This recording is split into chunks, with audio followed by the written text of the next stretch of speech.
What's going on, party people? Welcome to another episode of Culture 316. It's episode 16. I'm one of your hosts, Jordan Nahisi. And Edge's Throat Goat Mo. What is up, people? Thank you guys so much once again for joining us. Once again, if you're on YouTube, uh, be sure to like, comment, subscribe, give a thumbs up on the video, click the notifications button so you know when we're uploading new videos. If you're on Spotify, Apple Podcasts, or any place where podcasts can be streamed or distributed, be sure to like and rate the show. And also be sure to join our Discord. We want to connect with you guys and continue to build. Speaking of that, for those of you who joined us during our last 316 Space for Culture 316, it was so much fun. There were some topics that shook the table that we will be getting into in this show, but we definitely wanted to say thank you guys It was so the much most for chaotic space Oh by my far. God. So chaotic, so much going on at the same time. And it was great. It was only like, for me, it was like 10, 11 o'clock in the morning because I'm in LA. But like, it When you was had what? Like, we had war going on. right. People It was screaming at spiritual 10 in the warfare. morning. Poor Jordan people. It, I was literally holding my hair like, I just got up. I just got up. I just got up. I just got up. But thank you guys so much for joining this space. It was a lot of fun. But without further ado, we're going to get into the show. So, as announced last night on AEW Dynamite, Saraya has officially been 100% cleared to return to in-ring action, and she will be fighting Britt Baker at AEW Full Gear on November 19th at the Prudential Center in Newark, New Jersey. Now, there was a little bit of a pressing topic surrounding her return. I wanted to kind of hand it over to Mo to kind of elaborate on what's going on and what's the pressing issue. Oh yes. While everyone is excited for this match at Full Gear with Britt Baker and Paige, there was a bit of a scuffle with the internet Mm, regarding Paige coming back, seeming that she was out obviously due to her neck injury. And there was a tweet that was actually going around, tweeted by Russell Cringe, and the following tweet has said, Saraya, I may botch her name, retired from the same injury Edge had. Funny how I never heard people questioning her clearance because that's what the mm, internet was concerned about. Everyone mm, was saying that she's going to risk her neck. This is going to be her last match. Why would she risk coming back to AEW of all places? And people were basically trying to make this into a misogyny angle. Now, mm, I'm not sure how your take is on this, Jordan, but me personally, I don't have an issue with Paige coming back at all. But I think the mhm, reason why, from me sitting watching a fan and watching the product with AEW, I feel like the reason why people are upset with Paige coming back is that when it comes to the women, I'm not saying that the female wrestlers in AEW are bad, but they have a history of being very, very reckless, very reckless. And mhm, we've seen wrestlers that are very stiff. We've seen wrestlers that are very green, that we know are very green. And I feel like in that environment, she is putting herself at a higher risk. mm, Whereas in WWE, I wouldn't say for the most part they're more seasoned. At least they have a performance center over there. So for the most part, people know their basics over there. It's not too common that we hear that the female wrestlers really get injured all so much in WWE as opposed to AEW. And that's where I'm sitting from, seeing that people are shaming Paige for coming back and wrestling in AEW, especially with someone mm, that's still viewed as very green and quote unquote mid as Britt Baker. And now, in regards to someone, to comparing it to someone like Edge coming back, I honestly feel like again, more injuries happened in AEW, and when I saw Edge coming back for his return, I felt like when I read through his contract and the amount of matches he was doing and the pacing that he was going in, I felt like it was very calculated on him coming back. And so I didn't really foresee him putting himself in situations or putting himself in matches that would have otherwise risked his neck. And I don't think we have seen him really mm, do a match that was really over the top. Even his mm. match he had with Randy Orton, it was very slow. Like that match was in slow motion the entire 45 minutes. You could Yeah. tell they were handling Edge's neck with gloves. So I feel as though if Pat Page came back to WWE, I don't think people would have felt that the same way, but they're strictly just feeling that way because she's in AEW, but they're trying to make it into a misogyny angle. I was gonna Mm. ask, what's your opinion, Jordan? Do you think that they're saying this because she's a female coming back, or are they genuinely concerned about Paige and her neck in the environment that she's in? I think that it's a little bit of both. I think that two things can be true at the same time. Obviously, um, wrestling is still very much a male dominated industry with a fan base that is male dominated, and because of that, a lot of the public opinion is going to be from that angle and from that view. um so I think that it is a little bit of misogyny, but I agree wholeheartedly with what you're saying. We literally just went through a summer in AEW where their star power was gutted because of how many injuries were sustained, and it greatly affected their product as it pertains to the buildup and the promotion and the production of Forbidden Door, which is the collaboration pay per view of New Japan Pro Wrestling. So we've seen guys like Daniel Bryan get injured, who has had a neck injury. We've seen guys like CM Punk get injured, who was coming back after being away from wrestling for nearly a decade. We've seen guys like Adam Cole going to go a concussion. We've seen Matt Hardy took the nastiest fall, not during last year, but just in AEW in general. So we've seen a track record of some pretty reckless things happening in AEW that probably would not have happened in WWE because they're so cautious and they ban moves and they ban certain things that are going on. So I think that it definitely, while I think that there's a little bit of misogyny in there because it's wrestling, I think that at the same time, there is a little bit of concern because there are things that are being done in AEW that are there are things that are allowed in AEW that are not allowed in WWE, which thus affect the well-being of the wrestlers. So that's just kind of my take on it. Mhm. However, I am very, very excited to see Saraya return and wrestle.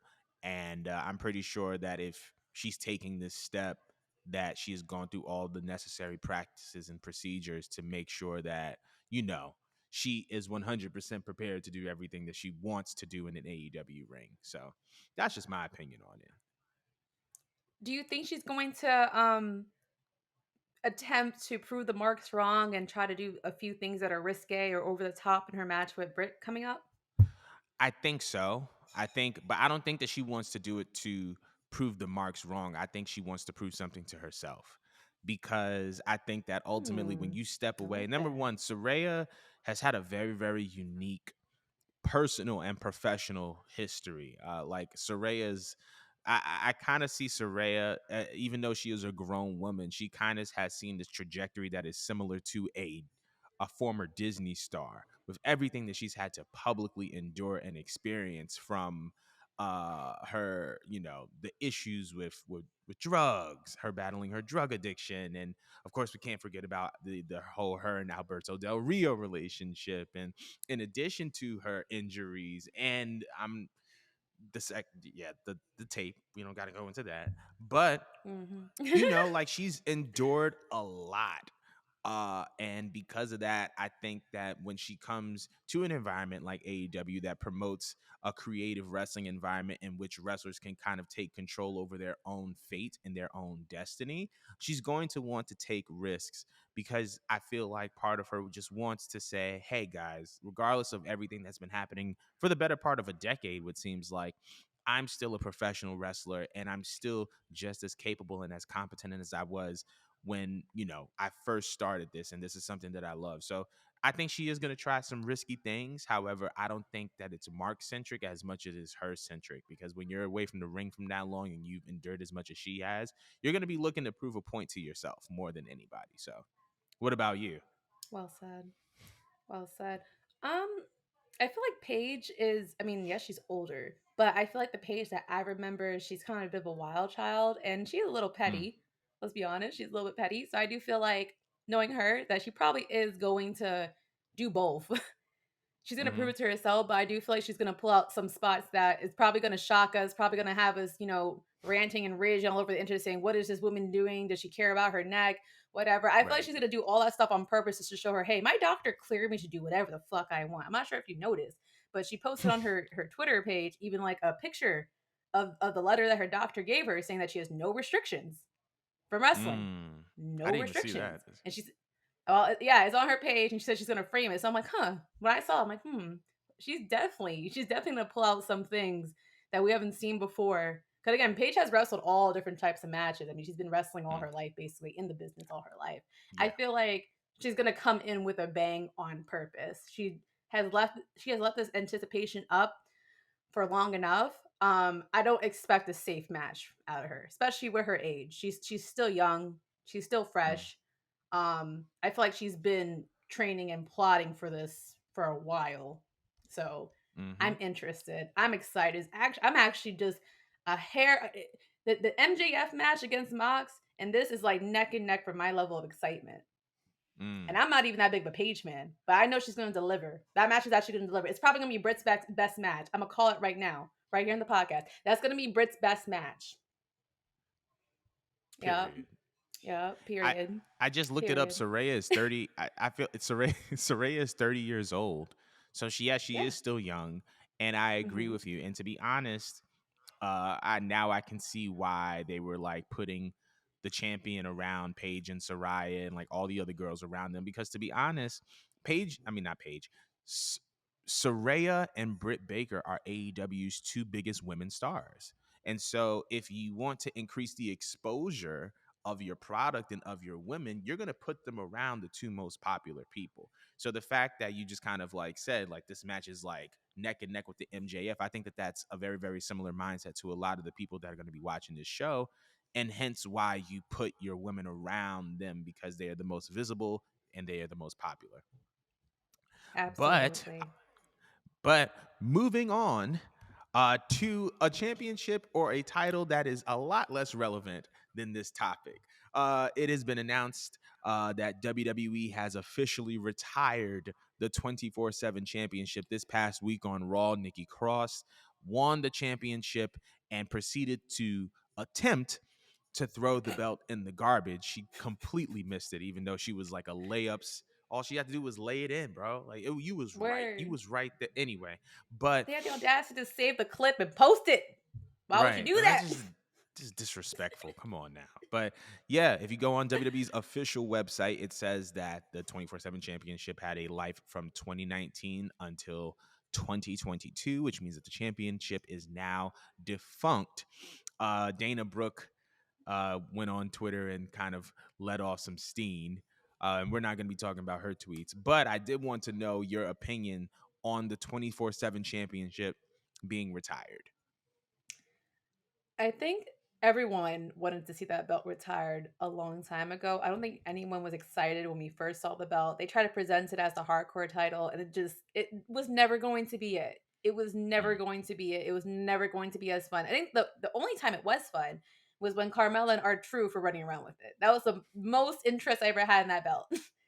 And that ship came and sailed. But there was no growth with that belt. It wasn't a belt where once it was placed on someone that it elevated them, it did something for their career. Um, it was more or less like a tidbit. Again, right. it only mattered when R Truth was taken around doing media stuff with it because he's a character. You know, it's attached to R Truth. Of course, you're going to care for anything he does. But for Dana Brooke, I mean, damn, I almost feel a little bit bad for her. I know I call her useless and all that stuff on the podcast, maybe more like more than a few times, but I felt a little bit bad for her because people like her, while I do think she's useless, I do see her clawing, I do see her trying. You know, she has no, I mean so serious because she does I know try. She's you just not are. good at it. You know, it's like with Lana. Lana was trying really hard, but she just wasn't good at anything. You know, Jesus like Christ. you give Dana Brooke a role, she will like give it her all. It's just there's nothing Right. there. There's just nothing there. But she has lost weight. She has tried being put together with many different blondes. She was paired with Charlotte. She was paired with Mandy. She was paired with the boys, and she was an assistant before. She'll take any role, no matter how embarrassing, no matter how cringe.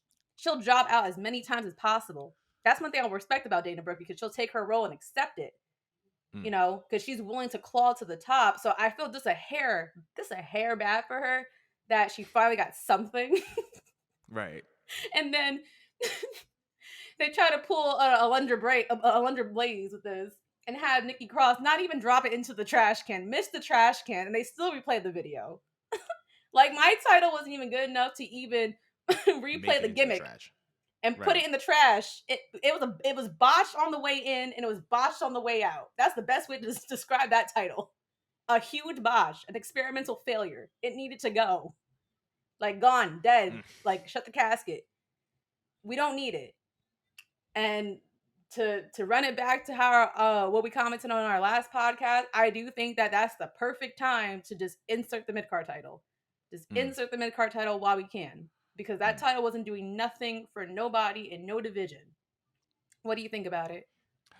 So on the while I agree uh with the fact that the 24/7 championship was really very gimmicky and kind of served a more of a comedic entertainment centric purpose.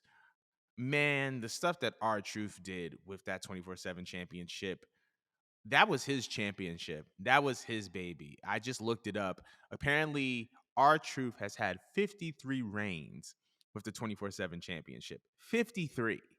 And so for you to have 53 reigns with any championship and to make it as comedic and as entertaining and as riveting as you did, I feel like what the 24/7 championship did do successfully was reveal how much of a goat R Truth is, because he literally took that belt and elevated it in a way that only he can. And I think that, like, I feel like that's really, what it comes down to. I feel like the 24/7 championship was never something that I took to be like a US or an intercontinental championship. But, I feel like it served its purpose. You know what I mean? Like, you try and you fail.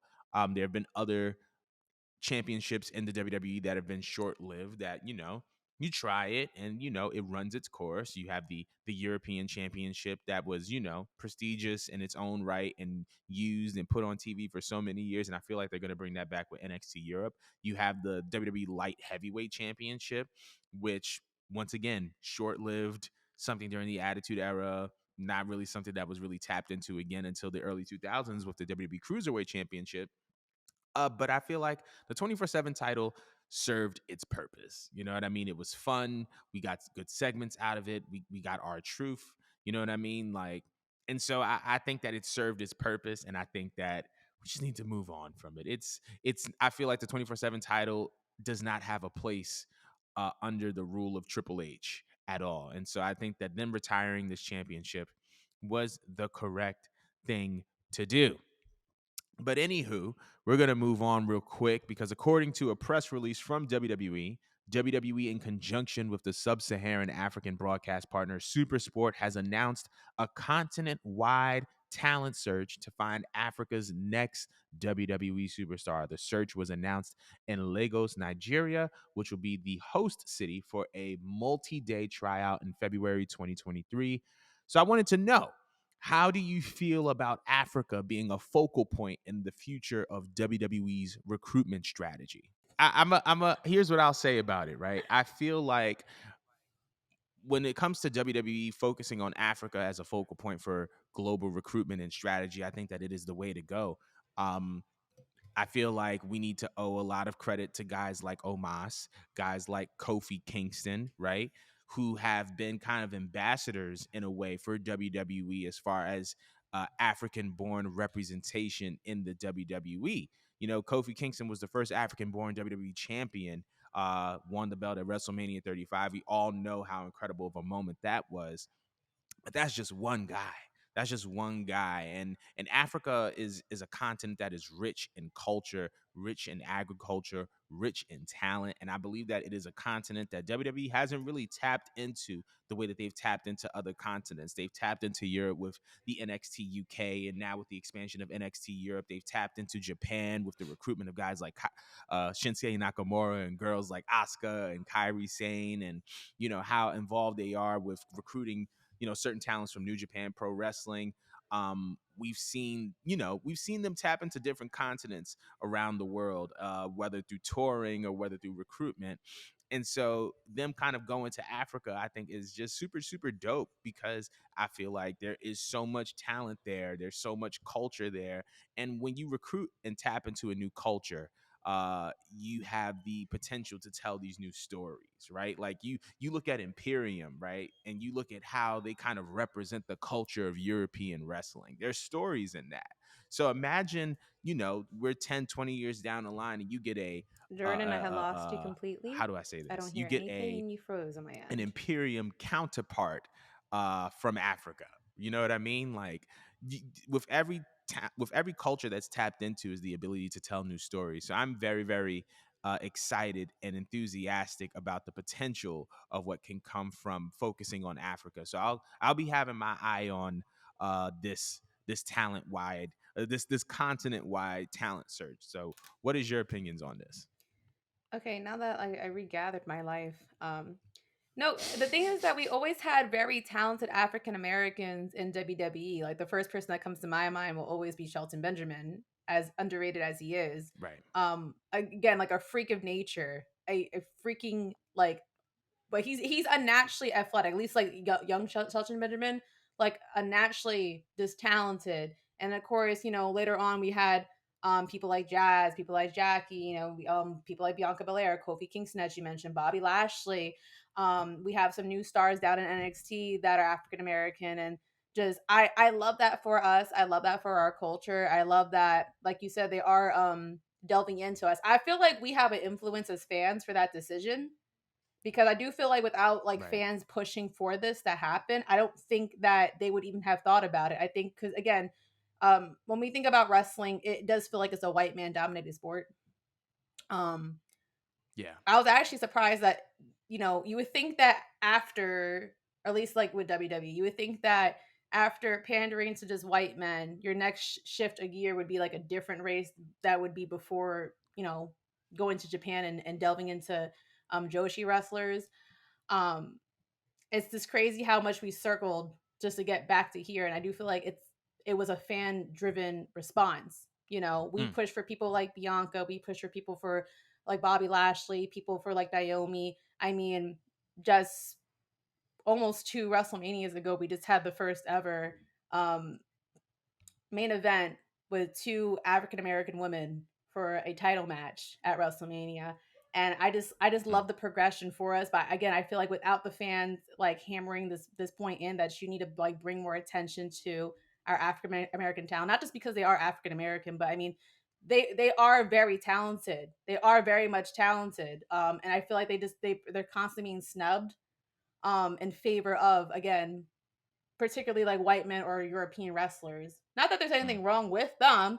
It's just that like you don't get like people like Bianca Belair are like a once in a lifetime generational talent. You're not going to find another Bianca Belair that easily. Stop passing up on our people. But I just love the idea that they're going to take their time to give us more representation and try to find more wrestlers, I guess, from where we're from. So Mm. I love it. I think it's great. But we'll see how it works out. 'Cause I feel like they're trying a lot of different experiments right now, between Yeah. what you mentioned with them trying to seek people out from colleges and stuff like that. They are doing a lot of experimental testing. So I don't want to get too excited, but I am excited. I just want to see what they're going to make of this. What do you think? So I mean, like I kind of agree with what you said as far as like the fans, right? As far as like the fans being a very, very big part in kind of dictating where they're going. But I also think that it's, young people as well, right? We are the demographics globally are changing, right? We are going to be Hmm. shifting from actually, I rephrase that. I think that yes, demographics are shifting and that they are changing. However, Hmm. they are primarily shifting and changing in predominantly white countries and predominantly white continents. Like when you look at the US, I think Hmm. there's something, a study that was coming out, like a study that came out saying like in 2050 that the majority of this country is going to be multi-ethnic, right? And so when you have those shifting Yeah. demographics, you have to change who you put on screen, and you have to change the stories that you're telling, because the stories that you're telling that you told 20 years ago may not stick and relate to the stories that are going to be told in the next 20 years. And so now you have to change talent, now you have to pivot. And I think that this is really also tied to Hunter's ability and desire to grow and evolve with the world around him instead of trying to make everybody kind of adapt to him. You know what I mean? I think that it speaks volumes of where Hunter wants to take this. So I'm really, really, really, really excited as far as I this new lost you, talent Jordan. recruitment strategy and focusing on Africa. I think is going to be dope. I think we're going to get some great talent as a result of that.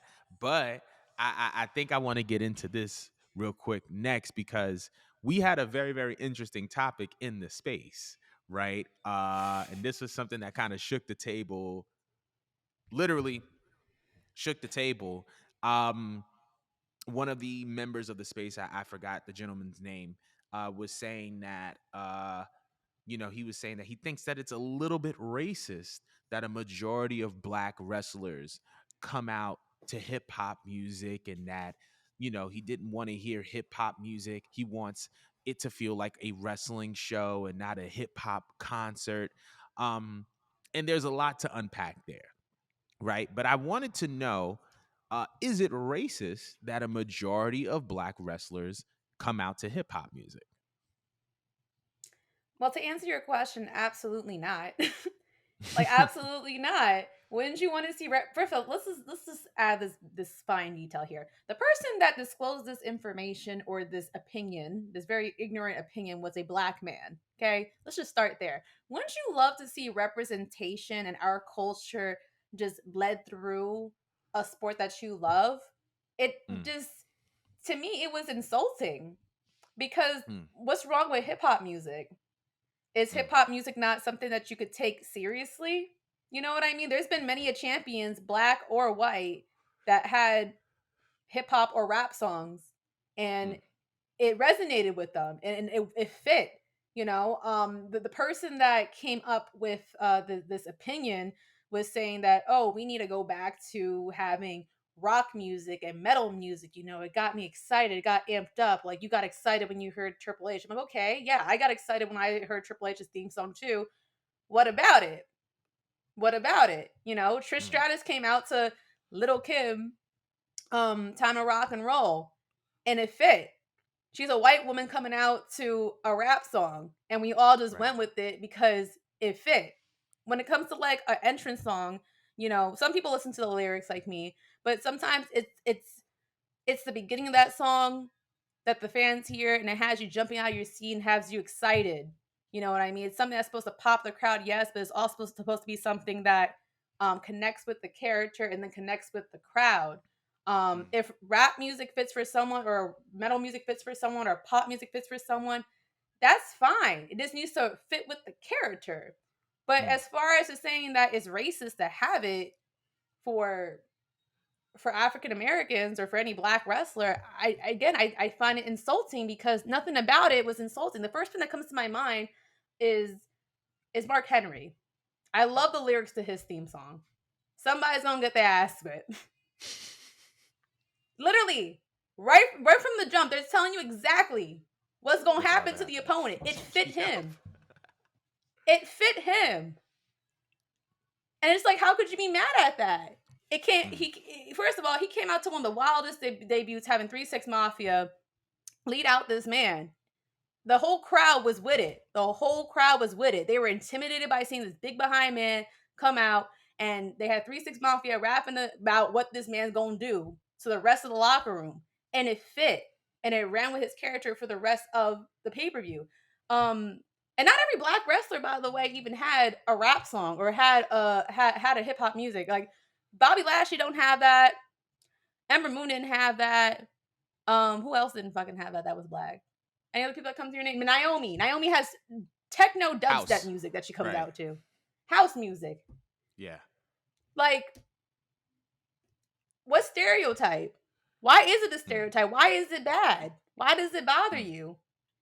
It, to me, makes me think that you think that our music is beneath white men's music. And not for nothing. Not for nothing. We came up with rock. I don't care what no one says. We came up with rock music. They just took it the yeah. same way they colonized everything else.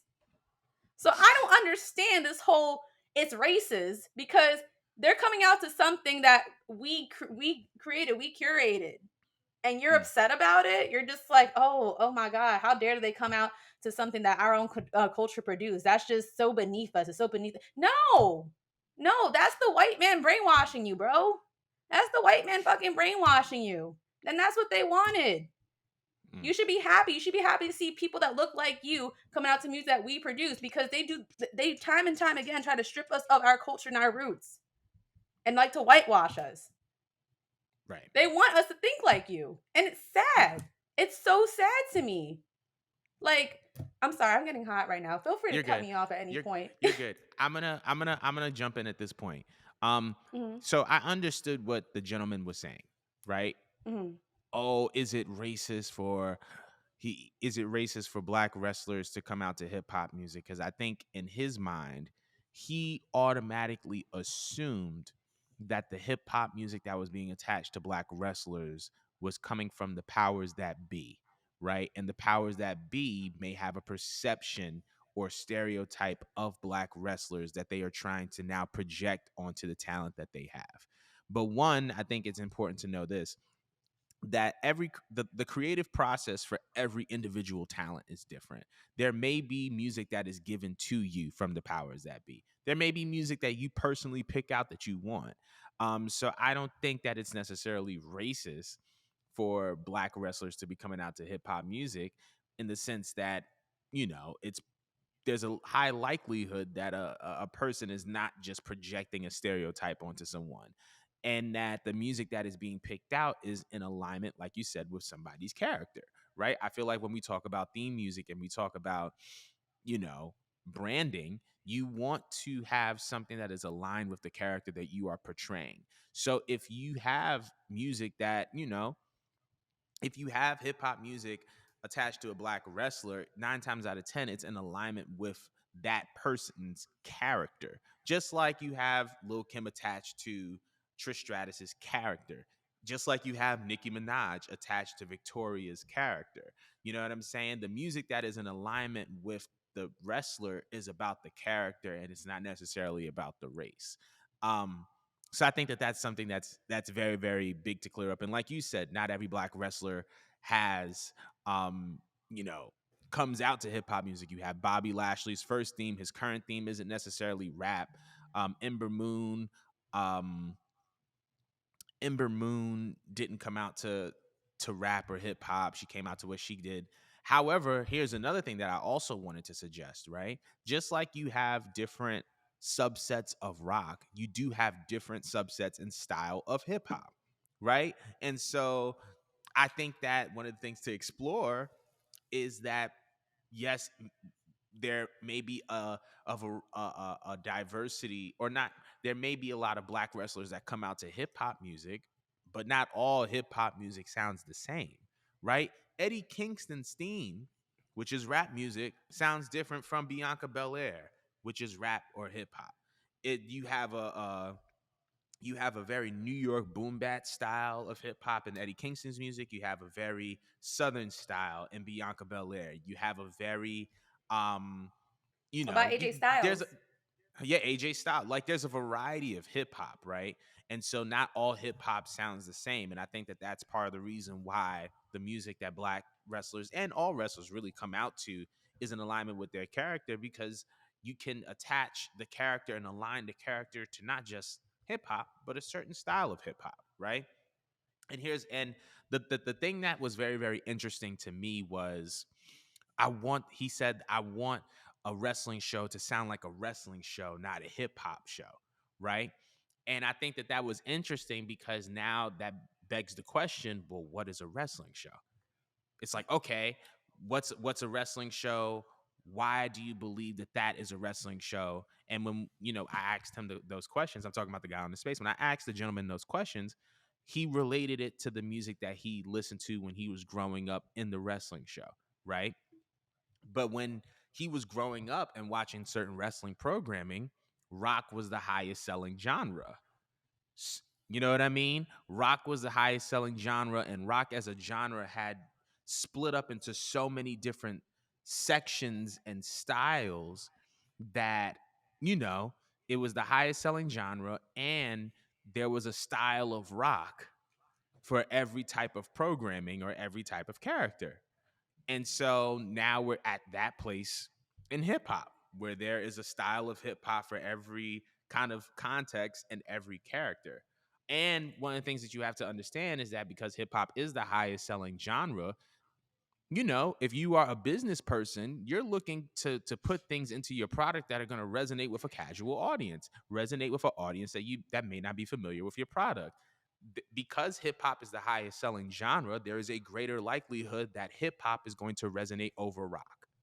Now, you know what I'm saying? So like the that was one of the things that was like very very like interesting to me. It was like I don't want it to sound like a hip hop show. I want it to sound like a wrestling show. But the wrestling show only sounded like the wrestling show because rock was selling the way that it was. And the way Mhm. that rock was selling the way that it was 20 years ago is the way that hip hop is selling now. So is your idea of a wrestling show obsolete? Probably. You know what I'm saying? It may be a little bit dated. You may be living too far in the past if you want the wrestling show in 2022 to sound like the wrestling show in 2002. Rock ain't selling Yeah. the way that hip hop is selling. And if Like, you're a that's the reason why businessman, you AEW can't is live in the pushing past. rappers. Exactly. So Like, that was really all that I had to say about it. I Yeah, that's all that I it was had to say about it. ignorant. Did you have any other opinions? No, I just think he's ignorant and he's a coon. But anyways, we can move on. God, it's so harsh. Anywho, so jumping from that, earlier this week, WWE announced that the 30th anniversary of Monday Night Raw will be celebrated on January 23rd from the Wells Fargo Center in Philadelphia, Pennsylvania. It is also being reported that this will be the go home episode before the 2023 WWE Royal Rumble. So, how do you feel about the 30th anniversary of Raw? The fact that Raw has made 30 years, and what are your expectations for the show? I don't know why, but I feel like every single like Raw anniversary, it's just not as exciting. Like every single year, I don't know, it feels more and more diluted. So I just Mm, particularly don't feel excited for it. mm, I'll be honest, like I don't really have too many thoughts on this one just because it's at a steady decline, but at the same time, we have Triple H here in control, so maybe just maybe with him and his mindset, he might be able to make it more exciting. 'Cause I remember being a kid and Raw anniversaries were fun. Like they were fun, they were exciting. They it felt like it was a milestone. But mm. I don't know. Like for the last few Raw anniversaries, they weren't very good. Even when they tried promoting in ads that certain people were coming up. They still didn't really do good numbers or anything. Do you think it's going to be Right. any different this year? I think Not this year, so. next year. Sorry. Well, yeah, the Hmm. 2023. Hmm. Um, So here's my take on it. I feel like, and I agree and align with what you're saying, right? You have Raw 1000, you have the 1500 edition, you have Homecoming, you have season premiere, you have the 25th anniversary. There's so many different iterations that celebrate Raw. Um, but I do think that nevertheless, the fact that there's 30 years of a TV show is an insane monument. Like we take for granted, like they say it every week. It's the longest running episodic television show in history. But and I think that we hear it so much that like we don't even really think about how deep and significant that is. I don't think about it Producing new either. content, producing content every week for 30 years straight through a pandemic, through everything that we've been through as a human society in the past 30 years is insane. However, I do believe that because WWE was under the same creative control for the better part of 30 years, we saw a lot of the people that were being teased that are coming back, they were already like coming back regularly. You know what I mean? Like certain things should be reserved for certain occasions. And it's like, you're teasing, whether you're teasing NWO or you're teasing DX or you're teasing Undertaker, or you're teasing Ric Flair. I feel like there have been a lot of points and times in the history of Raw where they wanted a quick ratings grab. And so they would grab a legend or they would grab a veteran. And so when they get to an anniversary celebration like this and they want to tease the return of a big legend, it's not as special because it's just like you've already reached into that pot of veterans and legends for quick ratings grabs for so many times that it's like, okay, I'm not really excited or hype about this. However, what I will say is that the fact that this is the going home episode of the Royal, the going home episode before the Royal Rumble, I think that that is going to play a huge, huge role. I think that this is going to be the first anniversary show under Hunter's creative control, so I'm excited about that. It's in Philadelphia. I'm excited about that. However, what I will say is that if you are celebrating the 30th anniversary of Raw, I do believe that it should have been in New York.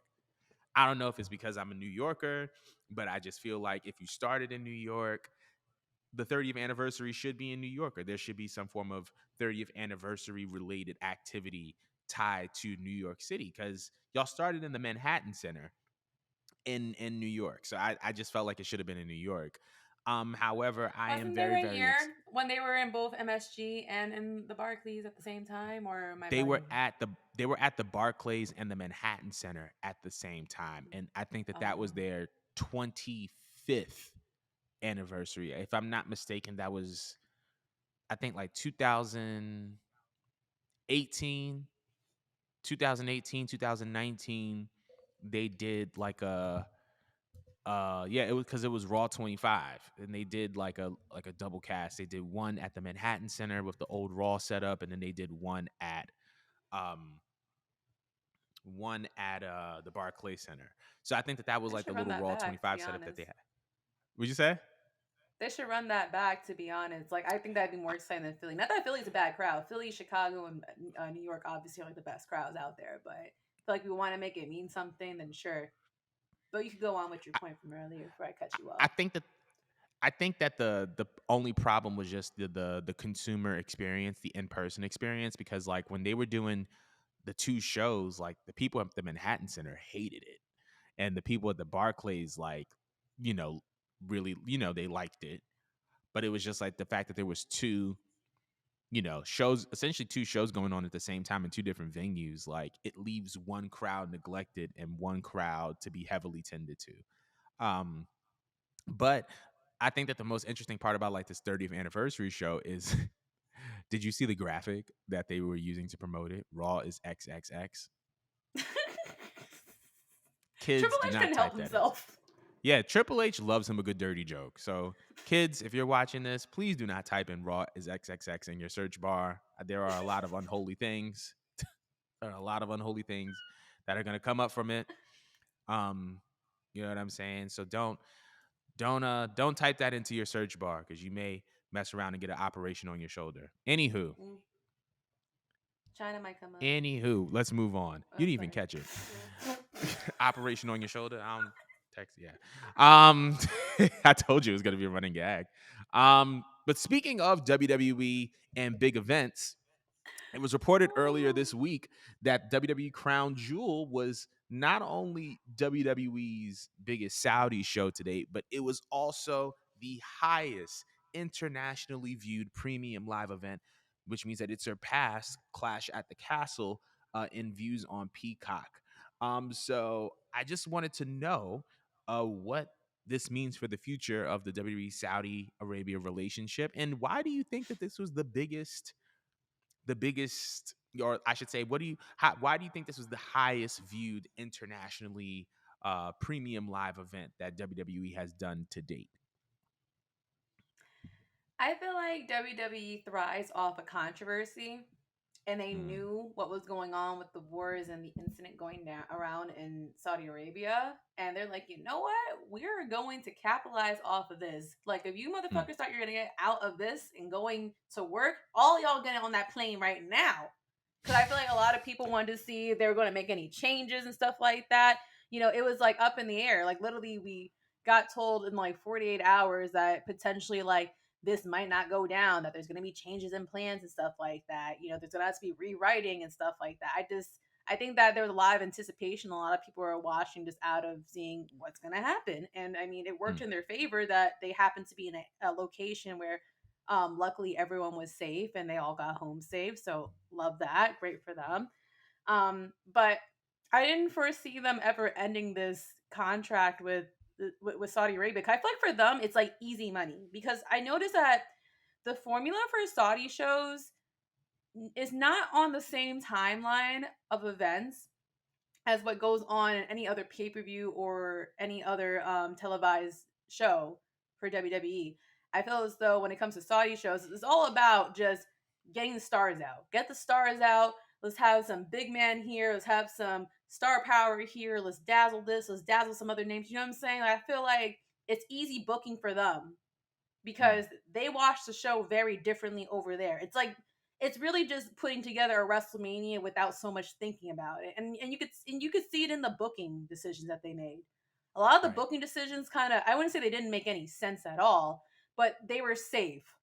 A lot of the Mm, booking decisions were safe, and they gave enough pacing for big spots, big moments and stuff like that. I mean, we saw that with the match with Logan Paul and Jake Paul coming in and Roman. Like, that was a match where you really were just watching, yes, because you knew Roman was going to win anyways, but it was there to showcase a star that was Logan Paul, and then just while you're at it, throw in more stars. They watch YouTube just like the rest of us in America. Let's go throw in all the other podcasters and other stars from YouTube, or I think one of them's a boxer or does MMA or something like that. yeah, They're Jake like, yeah, Paul. let's Yeah. get names after names.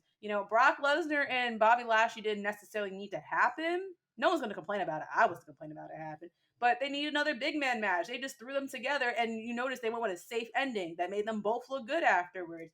Um, no one cared to see Omos versus Braun Strowman, but on paper, to see two big men to just give you that very stereotypical, big meaty men when it comes to wrestling, they gave you that. It was just easy money, an easy paycheck for all of them. They probably had to endure a long, shitty flight, but it's just like, why would you want to stop that? You get a fat behind check, and all you have to do is just throw out random matches that you would put together if you're playing SmackDown versus Raw or whatever. Like it. Right. I see why they do it. I see why they do it, and I'm honestly not mad at it because Right. it's a good business move and it gets more eyes on their product. Because I'm not sure if you guys noticed when I was watching, there was a lot of adults in that crowd, a lot of adults. I was actually very taken back because compared to America, it would have been like about 75% kids, 25% actual adults. It was like a good 60% Chunk of adults, adults. 40% kids, which was actually like it goes to show you like how devoted of fans they have out there. So why would you not want to invest in that pool of fans? So good business move on them. It sounds stupid, but it's an excellent business move. What do you think? Right. I think that it definitely was a lot of it was controversy based as far as like I think they were trying to figure out like how, especially with reports of an imminent attack because of the conflict between Saudi Arabia and Iran. I think that a lot of people were tuning in because they wanted to see what was going to happen. I do think that another part of it was Roman Reigns and Logan Paul. Um, at first, I thought it was just the conflict, but then the video that Logan Paul did, where he was like jumping off the top rope and he hit that frog splash um, onto Roman, that got over 40 million views. So that, that clearly that was a very, very high focal point, not only in the match, but in the event as well. And then you just throw in the fact that Jake Paul is there. Like Logan Paul and Jake Paul are currently two of the biggest entertainment commodities right now. And you put them both on the same event. No other promotion has been able to do that. No, like you've seen Jake here and then supporting Logan here. You've seen Logan here and then Jake supporting there, but you've never seen them both kind of do their thing simultaneously in the same environment. And WWE got that, and I think that was a very, very big part of why this was one of the most highest viewed, if not the highest viewed, international premium live events. So I think that that was a big, big reason, but it was interesting that you touched on the Braun Strowman and Omos match because Braun Strowman put out a very, very interesting tweet talking about, see, you don't have to do the flippy floppy, da da da. Bro, nobody was even talking about that, bro. Light him up, Nobody Jordan. Light him up. nobody was even talking about that, bro. Who, like no, like when I saw Braun Strowman versus Omos, I was not thinking about Ricochet. I was not thinking about Ali. I was not thinking about Will Ospreay. I was not thinking about Kenny Omega. I wasn't thinking about anybody. And then like the fact that you like double backed and it was like my brothers and sisters in the locker room. I was just no, you weren't because this no, you weren't. You What's weren't that? joking. You were not joking. You were fully you were you like you fully meant that with your full chest because you said that before. You said that before in a serious context, and part of the reason why you were too prideful to join the Indies is because you didn't even want to share a locker room with them guys to begin with. You don't like the high flyers. You've never liked the high flyers, and you use all these different opportunities to slander them, even though nobody's paying attention to them. It's just No like, one's bro, paying why do attention you? to And then the him. worst part about this whole thing, the worst part about this incident is that cats will do stuff like this, and then when people start booing them or people say, oh, I don't like Braun Strowman, they're like, I don't know where all this hate is coming from. It's just like, why would you throw stones and then hide your hand? Like, you know why people don't like you. You know why people in the back don't bangs with you like that, because you use opportunities where you can just celebrate the matches you have to bring down other people. And it's not that serious, and it you didn't even have to do that, but I just had to get that out of my system because I just really, really blew mine. Yeah, So no, because he swears up and down he's like a draw. It's like, bro, you tried creating your own brand and no one showed up. Well, a whole 20 people cared about, and you had to drop it. And look where you're at. Back at the same company you was bad mouthing. Like, stop shaming your colleagues. Cause not for nothing, at the end of that whole pay-per-view, I promise you no one was talking about that match. You had to remind us, and the only reason why anyone was tweeting about it and your name trended is because you got dragged by Ali. And who else dragged him? Ricochet. Ricochet. Like, Yeah, Ricochet. and that's the thing about Braun. He be chirping and then he can't give it back and then he has to backtrack. It's just like you weren't joking about nothing. He has this delusion in his head that he's a bigger star than what he is. He's big and that's it. That's your whole personality. You're big. That's the only reason why you're signed. You're big. You don't do nothing for this company. You don't draw a dime anymore. All right. After we got past the get these hands and you can't do nothing past get these hands, like we saw through the bullshit. Like you can't do nothing. You're a one trick pony. And by the way, shout out to Omaz for not engaging in that because he tried tagging him. I noticed that he didn't engage in it at all. He just left it alone. And that's the best possible thing you could do when someone tries to drag you into that because you don't want to be associated with Braun in that type of way. So that was very high class of him for not engaging, just leaving it alone. So shout out And to you him. and you want to know why? Because you know what a black person's gonna do? Mind their business.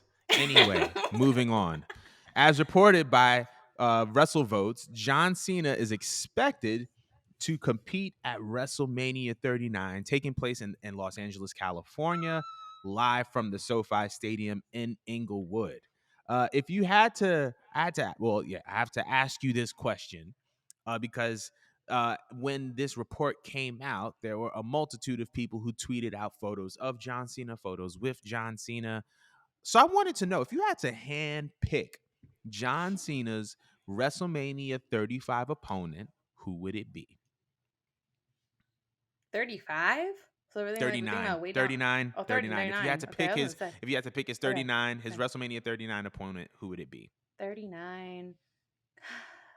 See, I'm so corny that I would just say like an easy answer like Cody, but then, who else has been a very good baby face this year?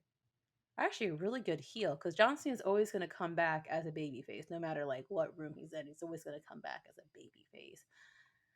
I think Carmelo Hayes. I'm gonna go with Carmelo Hayes. Hmm. Like there's a little bit of John Cena in him. You know, I feel like they forced that with Austin Theory earlier on this year, but like there's that one time where Carmelo Hayes got into someone's face and like said the ruthless aggression line. I was like, oh my gosh, I never made that connection in my head before. That he reminded me a little bit of a young John Cena, but like with Right. his own little swag on it. And I'm like, you know what? That could work. That could Hmm. work, especially if John Cena wanted to just dip a little bit into the Doctor Thugonomics basket, just a wee bit. He doesn't have to like get into like full gear and whatnot. But it'd be kind of nice if he did bring out little bits of the old John Cena for promo wise against Carmelo Hayes. It would That would deliver be both fire. promo and match wise and be an excellent way to definitely put Carmelo Hayes on the map if he transitioned to the main roster. Like if that was, Mm. I'm not saying get that, don't make that his first match, but if you want to build him and then build him up to that moment, that would solidify him. Like that would be crazy. Who would be your choice? Ooh, so I didn't even think of Carmelo Hayes. That was really, really good.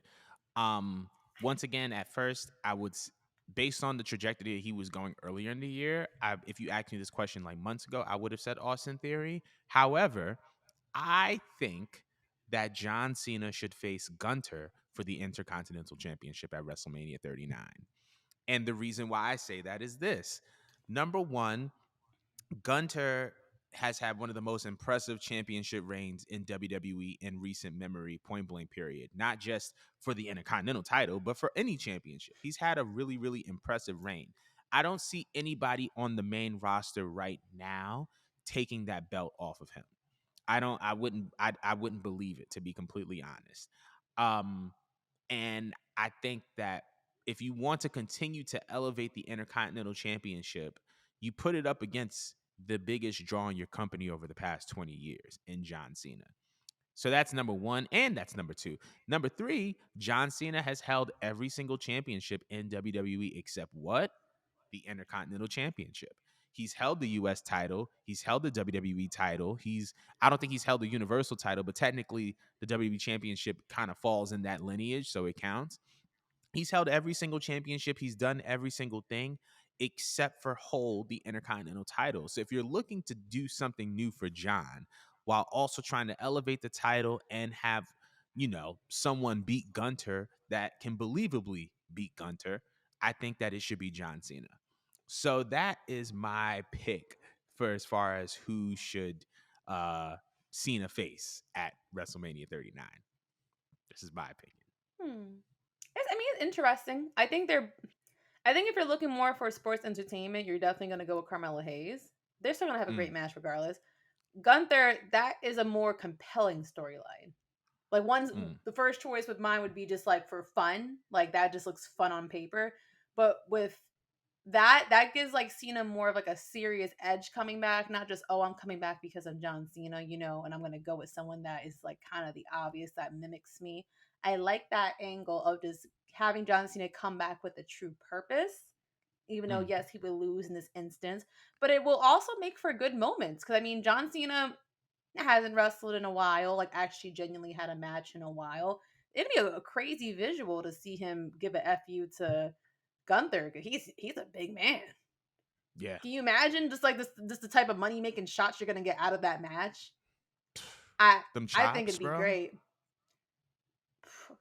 Them I was chops. just thinking about John Cena's saggy little chest and now seeing like a handprint on there. Like John Cena not gonna have no saggy chest. You know that man gonna be built till he like for the rest nah, of he his life. He gonna deflated his over chest. time. He deflated. Wow, not I deflated. I love him. I love him. Like I'm a huge John Cena stan. Before anyone comes at me, I love John Cena. Okay, but that'd be crazy just to witness a little handprint on him, or just to see like the ways they try to incorporate the rest of the Imperium. Getting Mm-hmm. involved into the match. I think it'd be great just for all of them, not just for Gunther, for all of them. I would love to see that because they're on a very good steep of with their Mm-hmm. popularity, and that's crazy Yep. because again, American fans are very ignorant. We don't like seeing outsiders. We don't like seeing Mm. foreigners. We don't like taking them seriously because Vince has trained us to not take them seriously because they try to box them into being a stereotype. I love I love that they just been presented to us in a way where it's just like like we could see them in situations like that. Like I don't think that if you would have asked this question a couple of years ago, anyone was suggested for an outsider to go against one of the biggest stars in the freaking company. So I love Right. that. That just means that we're progressing as fans. Right. Yeah. I 100% agree. But speaking of premium live events, reports have begun to circulate that Triple H is considering to bring back the King of the Ring as a premium live event. Now, question is, would you want to see King of the Ring as a pay-per-view in 2023? I would give it a shot. I would give it a Mm, shot. I don't like how they did the females, but I feel like it's more promising with the men and the crop of men mm, that we do have. And it'd be an excellent way to just like take someone that maybe they're not ready quite yet to have a title run, but it'll give them that platform to set them up to have something before they get that title, because sometimes like what it kind of reminds me like with Booker T, for example. I don't think like at some point he had any direction, and they gave him this gimmick thinking he was gonna sink and fall, and he just took it and he made it into his own. Like he literally just ran with the gimmick, and it's like one of the most biggest parts of his career, with the way Mm, he went as far as to create a whole accent and get Charmel involved and stuff like that. It was one of the most interesting things going on for that program around that time. I feel like that could be an excellent way to just take someone that, I guess that they're kind of floating in the middle. It's like you're not quite there yet, but let's just give you something that you could possibly work with. I mean, it worked well with Corbin, not for yeah. nothing. He was annoying, he was obnoxious, but he had this long period where people just didn't quite care for him. And then they gave Right. him that, and it's like it gave him that little oomph. I feel like he lost his character once he shaved his head, but that gave him that little oomph that he needed just to like, you know, tying a few seals on something. So Mm, I would love to see it come back. Who would if they did bring it back? Who would you like to see get it first? hmm.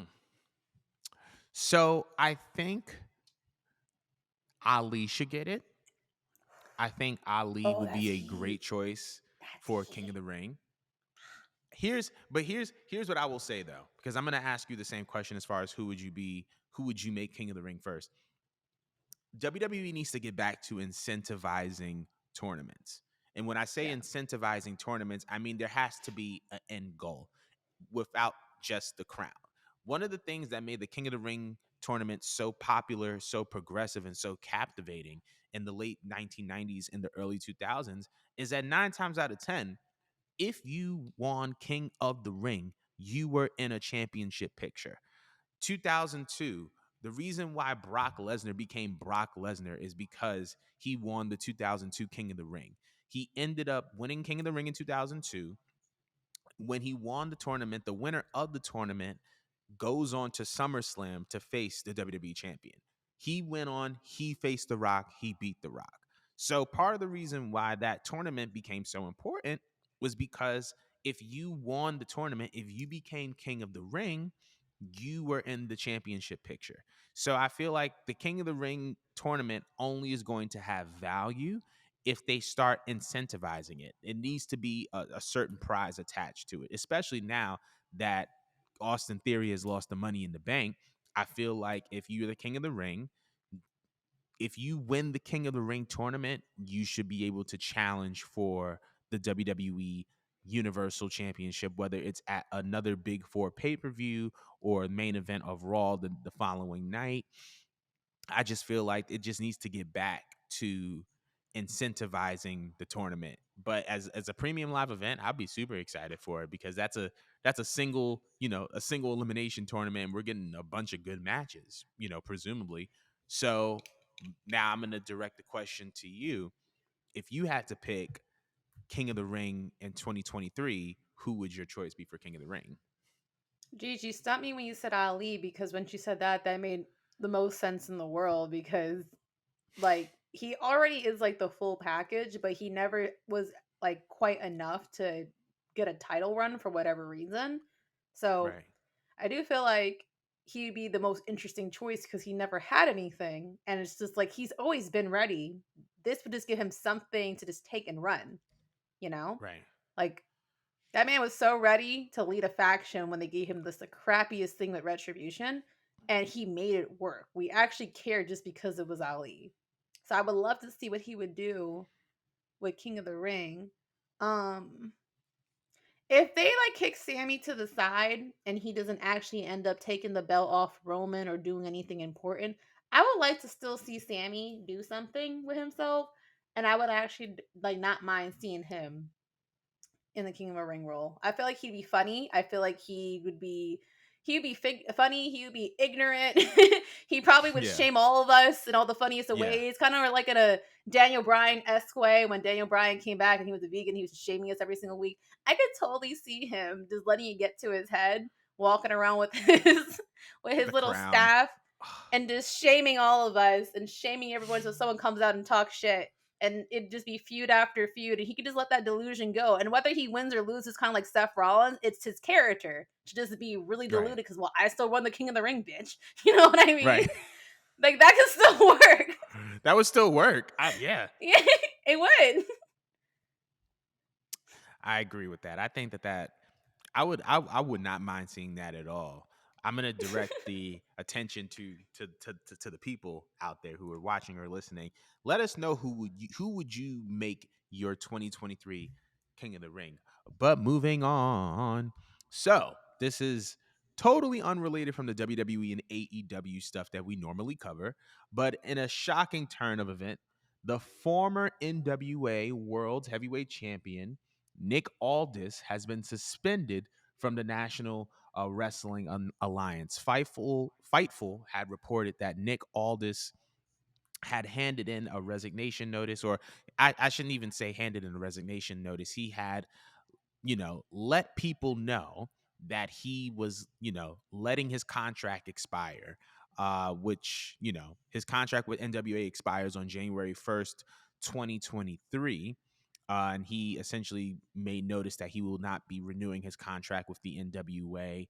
In response to the comments that he made publicly, Billy Corgan, the owner of the NWA, suspended Nick Aldis, and because of that, he will not be appearing at the Hard Times 3 pay-per-view, and he will not be appearing at the Revolution Rumble tapings.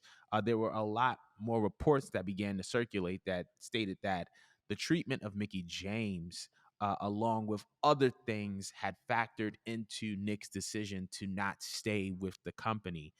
Billy Corgan then went on certain podcasts and made certain comments saying that he's now experiencing the Nick Aldis that many wrestling promoters warned him of, in the sense of like when he doesn't get what he wants, he, does all these different types of things. It's a messy situation overall, but I wanted to know, what do you make of this incident? Well, I'm not particularly a fan of Nick Aldis. I don't watch his work. I don't pay attention to him. But just I guess in regards of like the situation, I mean, it does sound a little bit shitty. It does sound like it is a little bit shady. I'm not sure again like what particularly has occurred in the past with him. How he reacts in a situation where he doesn't get what he wants. I don't know what kind of person he is. But I mean, I'd be kind of annoyed too if I just asked for my release and now you're kind of playing games with my contract. I'm not sure if you specified this before we recorded, but is he or is he not getting paid for this? He just has more or less an extension of his time being there, right? Right. Right? Yeah. Yeah. I'd be a little bit frustrated too because he probably just wants to get out of that box already. But again, I don't know how Nick Aldis is. I don't know if normally when he operates, he doesn't get what he wants and he quits too soon, and maybe people are just infuriated with him because it's just like now you're just being a brat and you're not really trying as hard. But as far as mistreating Mickey James, that kind of shocks me because isn't Mickey like a not like necessarily a draw, but I mean she's a big name. She's a very notable name. For them Yeah. to treat her differently, that's very questionable. Like, in previous situation when it comes to Mickey James, how has she handled previous situations with him? Does she normally like walk out with him? Is that why she's getting mistreatment? I You don't know, also to be cut out, by honest. the way. I don't. Hmm? I hear you for sure, but I No, don't because know I how. just don't see your picture anymore. Go ahead. Okay, that's weird. I'm still here, but I don't think that she has like walked out or anything like that. So I've never heard anything So bad why would from she get Mickey's the? side. Yeah, but why would she get the mistreatment? Why would she like catch a stray like that? I understand they're together, but that to me is just very odd because it makes me think that he probably is problematic and that they're just giving him a punishment that I guess maybe in their eyes, like they think that he deserves for maybe just being continuously childish. But Hmm. I don't. Do you have more information about him as a person in the So past? so I don't know what his history is in the past. I don't know like what all this is history is with, different promotions and how he is on his way out. Um Corgan kind of went into detail on Busted Open Radio. Um and essentially I guess the issue more so than anything was like he was publicly blasting the NWA, that was kind of what led to his decision on, suspending him, because, he emailed them privately saying like, thank you for everything, and then next thing you know, he publicly started to kind of, he said that he was letting his contract expire, and that he wasn't going to renew it. And then there was something along the lines of like a report coming out saying like Billy Corgan said something about women's wrestling, and then Nick retweeted it and was like, if you're wondering why I'm leaving this place, this is the reason why. So I think that like the public comment and the public bashing, or whatever, like, was the thing that led to him being suspended. I don't know Nick Aldis's history. I mean, the one thing that I do know about Nick is that, there was reports of him possibly going to WWE at one point in time, until, the rumor is that John Cena didn't want him in the company because he didn't see him as a top guy. And so that's a thing. But like, this whole thing is just like super messy and super weird, because Nick Aldis was the highest paid talent in the company. He was the world's heavyweight champion. Um, he was literally the face of kind of the renaissance of the NWA. A lot of the reasons why they've been able to, be a part of shows like All In, and him being able to work with Cody, is because of Nick Aldis. And Nick has kind of been the face of the NWA since like their kind of rise, or their, resurgence.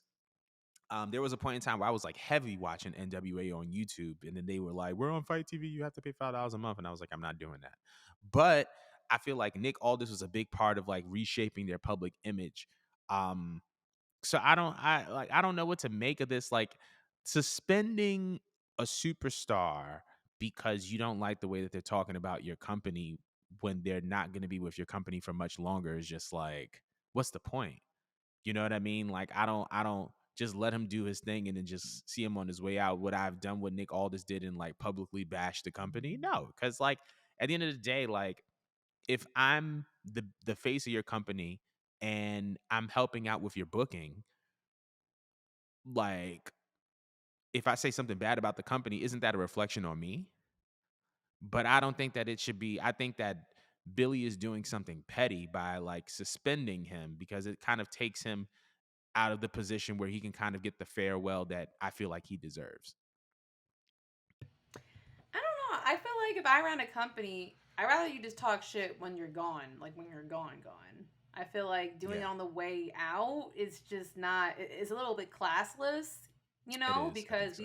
we at the end of the day still gave you a job, and I'm not sure what all went down. If he just wasn't happy about his booking, was he not happy he didn't get a certain run? I don't know what the specifications are, but I do feel like when it comes to wrestling in general, it doesn't make you look good, and doesn't make the like it's not a good reflection for the company if someone is popping off at the mouth about their mistreatment or their experience. Like, they're entitled to talk about their experience, but they should do it again when they're gone and they're out. Now, yeah, you're right. It does make him look worse as opposed to the NWA. I don't think they're entirely. I think that they shouldn't have suspended him. I think they did. They definitely did that out of sheer pettiness. But I also don't Yeah, blame them. And as far as Nick goes, I mean, good luck trying to get signed, because no one wants to sign someone that's not going to represent their company accordingly. You right. know, like, no one. You have, if you have all these issues. I mean, take it to that. Take it up to the company. What is the internet going to do about it, or the podcast, or whatever the heck you were, whatever platform you're using? What is that going to do for you outside? Make you look like you're difficult to work with, and that if you Mm, don't get what you want, well, this person is just going to spread, you know, false or just, improper propaganda about your company. I just don't think he's helping himself, and definitely not helping Mickey James, because poor thing. Poor right. thing. Like, no, she's the star in that couple, and I Yeah, know she just wrestles at this point because for the hell of it, because she really could be anywhere she wants to be, and she just has this embarrassing, cringy husband that's always here whining when he doesn't get what he wants. You know what I mean? I kind of feel bad that she's getting backlash from it, and because it's like, what do you expect her to really do? You know what I mean? right. She's vocal.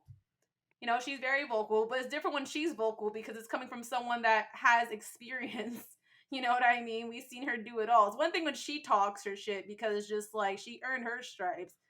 Not Right. so much sure about this individual here. It's just if you haven't made it yet, you kind of have to just shut up and keep it pushing until you have, He and then you could gain those privileges. Nick has But made it in a lot of different promotions like Impact, and now with NWA he's been like the world's champion, and he's been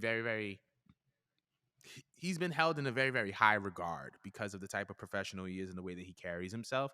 I think that part of the reason why we're seeing these issues at, would I talk down on a company that, I'm leaving? No. But that's his prerogative, that's his choice.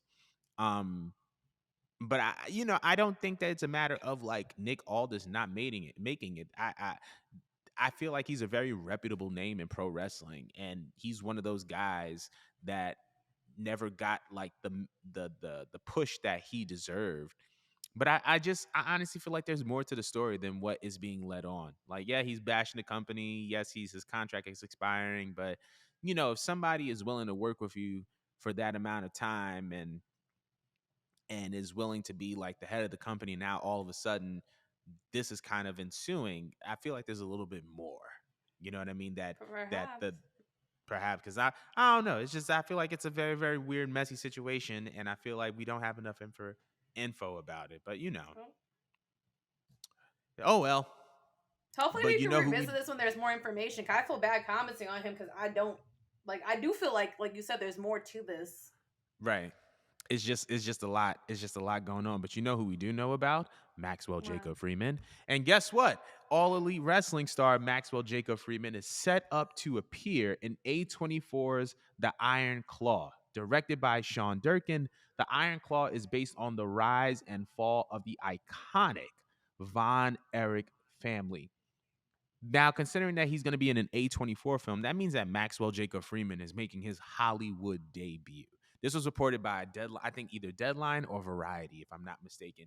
So, how do you feel that like MJF is going Hollywood at 26 years old? That is just amazing. Like I'm just excited for him just because I mean he's no stranger to, being in front of the camera outside of wrestling. I think from what I've seen, he's been in front of the camera since he was a kid. He's used to this and he's Hmm. more than prepared for it. He has the look, he has the personality, a lot of character. And I love that for him because it's just like, God forbid, let's just say AEW does crash and burn or whatnot, he has like built such a crazy resume off of just one company. Isn't wasn't even WWE. Everyone always thinks that the holy grail, to making it into Hollywood is you gotta go to the WWE. Sable tried doing that, even Marie tried doing that. You know what I mean? Because they think of people like Batista and The Rock and John Cena, like they went through the Right. WWE machine, and that's going to be, you know, um, that's going to be their flight out to Hollywood at some point. That's what all the Hmm. grinding is for. And this man has literally, I don't think he's actually like been on like the indies. I know he went to Creative Pro wrestling school in Hicksville or whatnot, but literally right after there jumped into a televised promotion, is one of the biggest names. Again, he's a pillar to the promotion. He's about to have a money making career solidifying match against John Moxley, and this man hasn't even walked around with a title belt yet. But Mm. Hollywood sees money in this man already to put him in a Von Erich film. That is insanity. Like I'm ecstatic, but he deserves it. I feel like it definitely times has changed, and you got to catch people while they're young and white hot. But again, the world is literally Michael Jacob Freeman's oyster. He could do whatever the Mm. fuck he wants. So again, Tony Khan needs to not play with this man because Mm. he could pack it up and go to Hollywood right now and be the Rock early. Yeah. Like he literally has the most blessing career. Again, not even 30 yet. He's a year older than me, and like look what he's doing. His life. Shit, I almost feel like a failure saying that out loud. But damn, like you know what I mean? Good for him. Good Right. shit. What do you what do you think about it? Man, I first of all, I do have to say that I am all for pro wrestlers, sports entertainers doing the due diligence to build their personal brand outside of whatever wrestling company that they're in. I've been a fan of Sasha Banks and Naomi doing it outside of WWE, and I'm a fan of MJF doing it outside of AEW. I once again he was on the Rosie O'Donnell show when he was super duper young, so he's no stranger to a camera. Clearly has been able to cut and cultivate and create some of the most memorable moments in the history of All Elite Wrestling. He's no stranger to the spotlight. So I'm not surprised that he's in AEW. Um, I think it's interesting because all of this is happening before he wins his first world championship. He think about it. He's been able to feud with Chris Jericho. It was reported in the New York Times that he had one of the most entertaining television segments of the year. Um, with that segment with Jericho, with that feud with Jericho, as much as we, talk about CM Punk and regardless of where you stand with him, his run was short, which means that MJF caught him at the right time. They were able to have a feud, and not many people can say that. He's had a feud now with Moxley, and so he's been able to generate these incredible moments. And now we see him in a debut for Hollywood in what seems like the perfect role for him. He's getting to be a part of a wrestling family, not just any wrestling family, but the Von Erichs in his new role. And I just think that it's super duper exciting. And this is only going to enrich and increase his value of his personal brand even more. Like when he talks about the bidding war of 2024, he's not lying. And everything that this man does inside and outside the ring is only going to drive the price up. And guess what? The price is up. Tony needs to pay attention to this. Hunter needs to pay attention to this because Stop this is playing with not him. stop. He's not one of them. Like this is the first movie. This is not going to be the last. And I'm pretty sure that after this movie comes out, that there are going to be more television appearances, that there are going to be more film appearances. And the more that he does, the more that his price is going to go up. But I have a theory. Remember when he cut that promo in LA in June and we didn't see him for months on end? What if he was filming the movie or he was using that break to film the movie? I don't know. I'm just saying maybe he had that going on while he was away from the spotlight and nobody knew, and that was just his way of being written off of television. That would be so elaborate. I would have to shake both him and Tony Khan's hand for that because I was Yeah. thinking to myself that it could be a work, but no one quite revisited it. But then they kind of just ran with it and added it, making it seem it was part of the storyline. So that'd be kind of insane if that was their way of going about it. But I would also think that with AEW being AEW, shouldn't they want to like I don't know, like it could they could go about it in two ways. Because I can't keep making my brain think that Tony Khan's going to operate the same way Vince would like to operate. They are two different Right. companies and two different set of people. Like because in WWE world, that's what they would do. That is their formula. That write someone off of television so they could go ahead and fulfill what they need to fulfill. But I do feel like I could see both ways. I could see both ways if it was a work and they want to wrap it back so they could be like, surprise, Right. he's been in Hollywood all along. I haven't been mistreating him. You know what I mean? Right. Like he's still gonna be a star in my eyes. Like you guys just had to be patient, because nowadays we know everything because social media be putting in our face. You know what I mean? We can't be surprised anymore. So if Tony Khan Right. did that, I would find it very elaborate because it's rare that in wrestling we could genuinely be shocked and genuinely surprised. You know what I mean? Yeah. And it also has to put you into perspective. Do you think that before age 30, we're going to still see, you know, MJF still wrestling? Or do you think he's just going to ride it out for a couple of years and just catapult his Hollywood career sooner since, if you don't got to put your body on the line, why do it? Right. I feel like he is gonna um I feel like he loves pro wrestling. And I feel like because of that, I feel like we're still gonna be seeing him wrestle until he's about 30. But I think that once he hits 30, I feel like by the time he hits 30, MJF is going to be so immersed in both worlds that he can just kind of pick where he wants to go and when he wants to be there. And so because And of we'll that, see he's him going in to have WWE. listen, I think he may. I think he may. I think MJF may very well go to WWE. If they paid Cody the bag that they paid him, oh man, they will pay MJF that bag or more. Um, I personally think that, like, because you got to think about it like this, right? Like, you get older, your body changes, you know what I mean, and your body adjusts, and you can't wrestle and work as many dates as you used to. So I feel like he's gonna put himself in the best position for himself. So if that means that, he's going to be in a position where he's like part-time wrestling, but mostly doing Hollywood stuff, or maybe he's doing mostly wrestling and then Hollywood stuff on the side, whatever company is going to propose to him the most flexibility is going to be the company that picks him up. And I think that's kind of going to dictate where he is in his career. So I agree with that that's my statement. opinion on that. But I think that wraps up the show. Did you have something else to say? Did you? I saw it. No, no, you gotta take your No? ass to work. Uh, I'm glad you know. Anyway, thank you guys so much for tuning in to the latest episode of Culture 316. Once again, be sure to check us out anywhere on social media. Join our Discord. Be sure to rate, like, comment, and subscribe. Thank you guys so much for tuning in. And we'll see you guys next week.